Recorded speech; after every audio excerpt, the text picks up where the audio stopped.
The United States during the 1970s through the 21st century. Now, out of 6 topics to choose from, I have chosen to cover Reagan with modern conservation, modern immigration, and modern terrorism.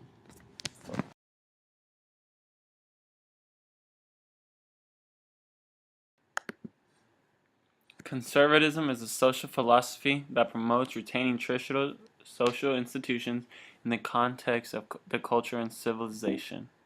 An increase in the search for one's social identity in the 70s, it created a larger divide amongst conservatives and liberals. During the late 1970s and 80s, conservatives began to speak out against abortion, which often led to protests and civil disobedience that were common to radicals in the 60s. Called for tax cuts. The UOT generated 1.25 million signatures to put Proposition 13 in a ballot. Property taxes were created in reply to this national ballot that was held in '78. But opponents warned the loss of revenue would lead to job loss and less police and fire protection. In 1981, when Reagan succeeded Jimmy Carter, he sought to reverse the pessimistic view that over 70% of people who took a poll during Ford's presidency said that they felt that the country's leaders lied to them constantly. Some domestic issues included the privatization of healthcare, reduction of duplication of laws, and decline of social values due to porn, promiscuity, drugs, AIDS, etc.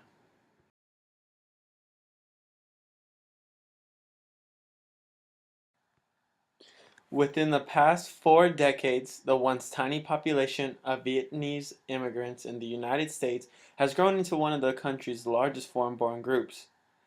3 waves of immigration have come from the Vietnamese. The first began in 1975 at the end of the Vietnam War, when the fall of Saigon led to the U.S.-sponsored evacuation of about 125,000 Vietnamese refugees, who were mainly of military personnel or educated professionals who were in association with the U.S. military or the South Vietnamese government. Now, the second wave of Vietnamese refugees entered the United States in what became known as the Boat People refugee crisis. This group came from mainly rural areas and was often less educated than earlier arrivals. Many were ethnic Chinese immigrants fleeing persecution in Vietnam. The last wave entered the United States throughout the 80s and 90s. Unlike earlier arrivals, this group contained fewer refugees and included thousands of Vietnamese Americans. Since the end of the Vietnam War in 1975, the Vietnamese immigration population in the United States has risen significantly, increasing from about 231,000 in 1980 to nearly 1.3 million in 2012, making it the 6th largest foreign-born population in the United States.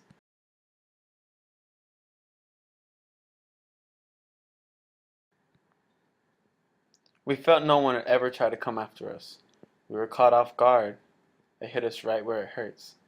Leader of terrorist group Al-Qaeda, Osama bin Laden, ordered 5 men to hijack 2 American planes, American 11 and United Airlines 175, to be crashed into the World Trade Center in New York City, September 11, 2001.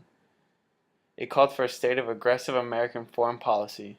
Since that day, Arab, Muslim, Sikh, and South Asian Americans have been victims of threats, vandalism, and arson in the United States. The government's sensitivity was at an all-time high. Censoring anything dealing with the World Trade Center was advised not to be aired or displayed. In fact, after 9/11, British band Bush was forced to change the name of their single, Speed Kills, to The People That We Love by the government. They also changed the original artwork for their album Golden State before it was released, which originally depicted a picture of a plane in mid-air. If you log on to the StoryCorps website, you can see victim family recalling their last memory with the individual right before the tragic 9/11 terrorist attack. Terrorism increased the dependence of the average civilian towards the government because we were fearful. We were not sure what we needed to do. All we knew is what we needed a leader to show up. When Bush declared war on Al-Qaeda, most Americans were up for it. It wasn't until years after, when nearly all the money for the war was borrowed, the economy was going way down, so civilians started to turn against the government. People protested against the war, and the suspicion amongst the citizens of the United States still exists 13 years later.